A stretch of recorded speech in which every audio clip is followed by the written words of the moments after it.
গ্রীষ্মের খরতাপে জনজীবন যখন অতিষ্ঠ, তখন প্রকৃতিতে ফুলের সমাহার যেন মানব বনে প্রশান্তির পরশ বুলিয়ে দেয়। ঋতুরাজ বসন্ত শেষে গ্রীষ্মের শুরুতে ফুলে ফুলে ছেয়ে গেছে পাহাড়ি জেলা খাগড়াছড়ি। বিশেষ করে ঝলমলে সোনালু ফুলে শোভিত হচ্ছে এ জেলার পথঘাট। যেন কোনো রূপসী কন্যা হলুদ পিঁড়িতে বসে আছে। পুরো গাছ থেকে হলুদ যেন গড়িয়ে পড়ছে।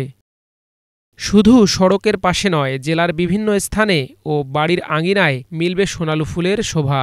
গাছে গাছে কিশোরীর কানের দুলের মতো দুলতে থাকা এ ফুলের থোকাগুলো প্রতিনিয়তই মুগ্ধ করছে খাগড়াছড়িতে বেড়াতে আসা পর্যটক ও পথচারীদের। সোনালু ফুল যে রাস্তা ধারে সোনালু ফুল ফুটেছে, সেটা দেখে আমরা খুব ভালো লাগে, মনের খুব আনন্দ পায়। আরও এরকম যদি রাস্তার ধারে যদি এরকম ফুল যদি হয়, তাহলে আমাদের খাগড়াছড়ি জেলা আরও সুন্দর সুন্দর মুখরিত হবে। অপরূপ সৃষ্টি সোনালু ফুল, আমরা এই প্রাকৃতিক প্রেমে পড়ে আমরা মুগ্ধ। তাই আমরা সবসময় সোনালু ফুলের সৌন্দর্য উপভোগ করার জন্য আমরা এখানে দেখতে আসি। রূপের রানী খাগড়াছড়ি আমাদের এই সৌন্দর্য আরও বাড়িয়ে তুলেছে এই সোনালু ফুলগুলো। রাস্তার ধারে ধারে খুব সুন্দর মনোরম পরিবেশ, চেঙ্গি ব্রিজ সংলগ্ন। আপনারা আসুন, দেখুন, এই সৌন্দর্য উপভোগ করি। আমরা এই সোনালু ফুলের সমাহার দেখতে পাই। এটা দেখে আমাদের এখানকার মানুষ এবং পর্যটক সহ সবাই আকৃষ্ট হয় এবং আমাদের অনেক ভালো লাগে। আমি চাই এই ফুলটার সৌন্দর্য আর বাড়িয়ে দেবে খাগড়াছড়ি শহরকে। সোনালু ফুল গাছ মাঝারি আকৃতির বৃক্ষ। এটি 8 থেকে 9 মিটার উঁচু হয়। হলুদ বরণ এ ফুল দেখতে যেমন আকর্ষণীয়, তেমনি এটির নামও বাহারি।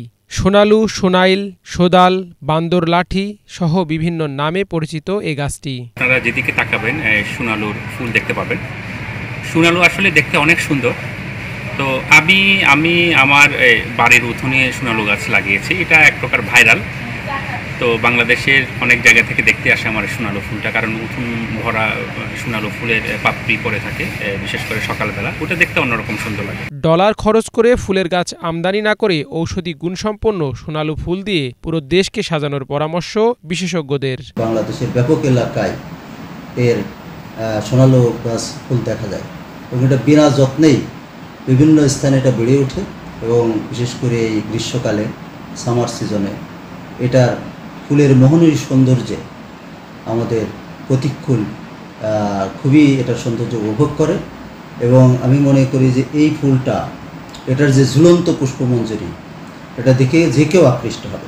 এবং আমরা যে বিভিন্ন দেশ থেকে যে ফুল গাছ কিংবা সৌন্দর্য বর্ধনকারী গাছ আমদানি করছি, তার পরিবর্তে আমাদের এই দেশীয় গাছ সোনালী ফুল যদি আমাদের পথের ধারে রোপণ করি, কিংবা আমাদের যেসব স্কুল, কলেজ, মন্দির, মসজিদে যদি আমরা রোপণ করি, এটার সৌন্দর্য বৃদ্ধি পাবে এবং বিদেশ থেকে আমাদের ডলার খরচ করে এই ফুল গাছ আমদানি করা লাগবে না।